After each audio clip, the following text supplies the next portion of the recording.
ఇంతవరకు నేను Congress, BJP, TDP, BRS, Janasena ఇలాంటి పార్టీల గురించి మాట్లాడటం మీరు విన్నారు. అన్ని పార్టీలు కూడా సమానంగా విలువ ఇవ్వడం జరిగింది. అయితే ఇక చిన్న చితక పార్టీలు ఉన్నాయి కదా, ఆ చిన్న పార్టీలు కూడా కొన్ని ఎస్ఎంఎస్లు వచ్చినాయి. నేను కోనపరెడ్డి హరిప్రసాద్, ఒకప్పుడు ఐఏఎస్ ఆఫీసర్, ఇప్పుడు కొత్త రాజకీయ నాయకుడు. నేను రిటైర్ అయిన తర్వాత గోడల మీద 6 షీట్ పోస్టర్ వేయడం జరిగింది. కొత్త రాజకీయ నాయకుడు అనే టైటిల్తో పోస్టర్స్ వేయడం జరిగింది.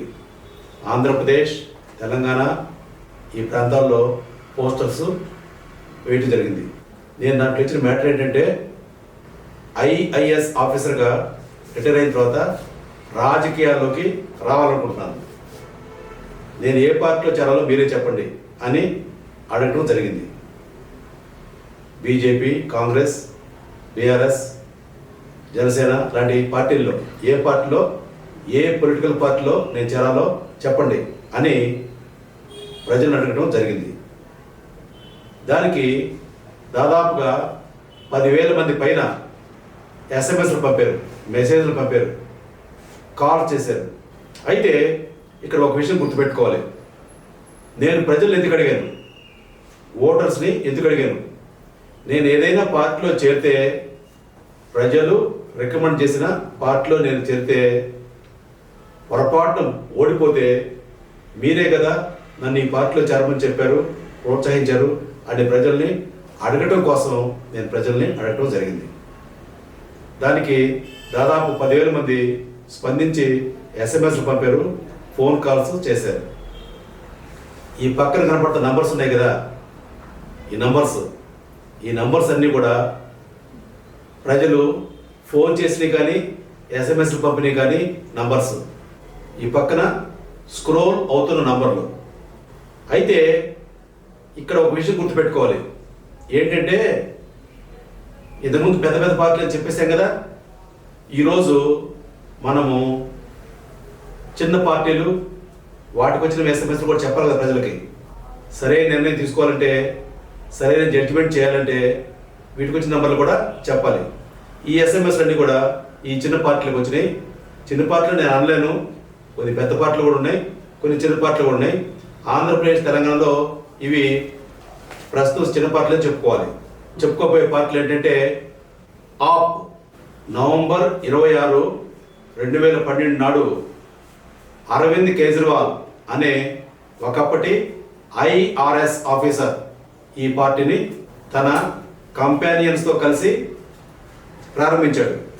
ఈ పార్టీ పెట్టే ముందు లంచగొండితనంపై ఈయన పెద్ద ఫైట్ చేశాడు. ఈ పార్టీ గుర్తు చీపురు, ఇల్లు తుడుచుకునే చీపురు. ఈ పార్టీకి 81 మెసేజ్లు వచ్చాయి. ఇక్కడ విషయం గుర్తుపెట్టుకోవాల్సింది ఏంటంటే, Arvind Kejriwal IRS, Indian revenue service, అంత పెద్ద ఉద్యోగాన్ని వదిలిపెట్టి పార్టీని స్థాపించాడు. ఈయన లంచగొండితనం మీద ఎంతో ఫైట్ చేశాడు. ఈ లంచగొండితనం మీద పోరాడేటప్పుడు ఈయనకి మహామహులు సహకరించారు. అయితే ఈ పార్టీ ఏఏపీ, దీనిని ఆప్ అని కూడా అంటారు. ఆప్ అంటే హిందీలో అర్థం మీరు, పార్టీని కూడా ఆప్ అంటారు. AAP, Aam Aadmi party. అంటే ఆమ్ ఆద్మీ అంటే సాధారణమైన మనిషి పార్టీ. ఇది ఆమ్ ఆద్మీ పార్టీ, హిందీలో పెట్టిన ఈ పార్టీకి పేరు ఏఏపీ, ఆప్ అంటారు. తర్వాత ఆమ్ ఆద్మీ అంటే సాధారణ మనిషి.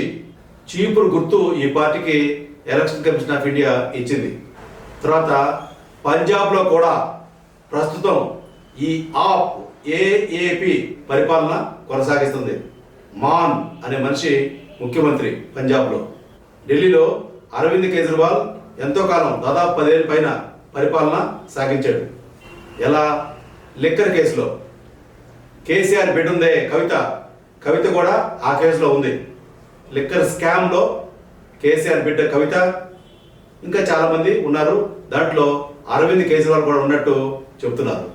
లిక్కర్ కేసులో అరవింద్ కేజ్రీవాల్ ఉండటం వల్ల తర్వాత ఎలక్షన్ జరిగి ఏఏపీ ఆప్ ఈ పార్టీ ఢిల్లీలో ఓడిపోయింది. ప్రస్తుతం బీజేపీ ఢిల్లీలో పరిపాలన సాగిస్తుంది. అయితే ఇంతకాలం 10 ఏళ్ల పాటు బీజేపీ కేంద్రంలో ఉన్నా మరి ఆప్ ఏఏపీ చీపురుతో బీజేపీని ఢిల్లీలో తుడిచేసింది, లేకుండా చేసింది. అలాంటి పార్టీని ఢిల్లీ ప్రజలు ఓడించారు. కారణం ఏంటంటే లిక్కర్ కుంభకోణంలో అరవింద్ కేజ్రీవాల్ తన పార్టీ మునిగిపోయింది అనే ఉద్దేశంతో. సో కాబట్టి ప్రజలు ఎలాంటి వాళ్ళు, ఓటర్లు ఎలాంటి వాళ్ళు, ఎవరన్నా కానీ ఏదన్నా చెప్పినాయి, అవినీతి నిర్మూలన చెప్పినాయి, ఇంకోటి చెప్పినాయి, ఏదైనా చెప్పినాయి, వాళ్ళు ఒకటే ఆలోచిస్తారు. ఒకే పార్టీని ఎప్పుడు కూడా పవర్లో ఉంచరు, పార్టీని మారుస్తూ ఉంటారు. పొలిటికల్ నాయకులకు కూడా, రాజకీయ నాయకులకు కూడా ఈ విషయం తెలుసు. కొంతకాలం మన పార్టీ పాలనలో ఉంటుంది, కొంతకాలం వేరే పార్టీ పాలనలో ఉంటుంది అని వాళ్ళకు కూడా తెలుసు. ఏఏపీ ఆప్ విషయంలో కూడా అదే జరిగింది. ఒకే పార్టీని పాలనలో ఓటర్లు ఉంచరు. ఇది చాలా స్పష్టమైన విషయం. ఈ విషయం నాయకులు తెలుసుకొని ఈసారి ఆ పార్టీ వచ్చి నెక్స్ట్ మన పార్టీ వస్తుంది కదా అనే ఉద్దేశంతో వాళ్ళు పరిపాలన చేస్తున్నారు. అయితే ఈ దేశానికి రాజకీయ పార్టీల వల్ల ఏ మేలు ఇంతవరకు జరగలేదు. జరగాలంటే కొత్త రాజకీయ నాయకుడు ఎవరో రావాలి, వచ్చి పాలనని సరిదిద్దాలి. అప్పుడు మాత్రమే సాధ్యమవుతుంది. 81 నంబర్లు వచ్చినాయి, 81 ఎస్ఎంఎస్లు ఆప్ నుంచి వచ్చినాయి. ఎస్ఎంఎస్లు కానీ ఫోన్ కాల్స్ కానీ వచ్చినాయి. ఆప్లో మీరు చేరండి అని చెప్పని. ఏఏపీ అంటే ఆమ్ ఆద్మీ పార్టీ. ఈరోజు ఆప్ గురించి తెలుసుకున్నాం, అరవింద్ కేజ్రీవాల్ గురించి తెలుసుకున్నాం. ఆయన భార్య కూడా ఐఆర్ఎస్ ఆఫీసర్. ఆమె కూడా ప్రస్తుతం ఆప్ కోసం, ఆ పార్టీ కోసం పనిచేస్తుంది. ఏది ఏమైనప్పటికీ కూడా ఈ లిక్కర్ స్కామ్ నిజమో కాదో నేను కామెంట్ చేయలేదు, కానీ అరవింద్ కేజ్రీవాల్ మాత్రం ఈ దేశానికి మంచి లీడర్. తప్పకుండా ఆ పార్టీ మళ్ళీ పవర్లోకి వచ్చుద్ది. ఒక ఢిల్లీలోనే కాదు, దేశం మొత్తం వ్యాపించుద్ది. ఢిల్లీలో చాలా popular party Aam Aadmi party. పంజాబ్లో కూడా ప్రస్తుతం పవర్లో ఉంది, అధికారంలో ఉంది ఏఏపీ ఆమ్ ఆద్మీ పార్టీ. మిగతా రాష్ట్రాల్లో కూడా పాకే అవకాశం కనపడుతుంది. కానీ దేశాన్ని కూడా పరిపాలించే అవకాశం ఆమ్ ఆద్మీ పార్టీకి రావాలని కోరుకుందాం. ఇద్దరితో ఏఏపీ ఆమ్ ఆద్మీ పార్టీ గురించి ముగిద్దాం. రేపు మరొక పార్టీతో కలుద్దాం. కొత్త రాజకీయ నాయకుడు కోనపరెడ్డి హరిప్రసాద్ సైనింగ్ ఆఫ్.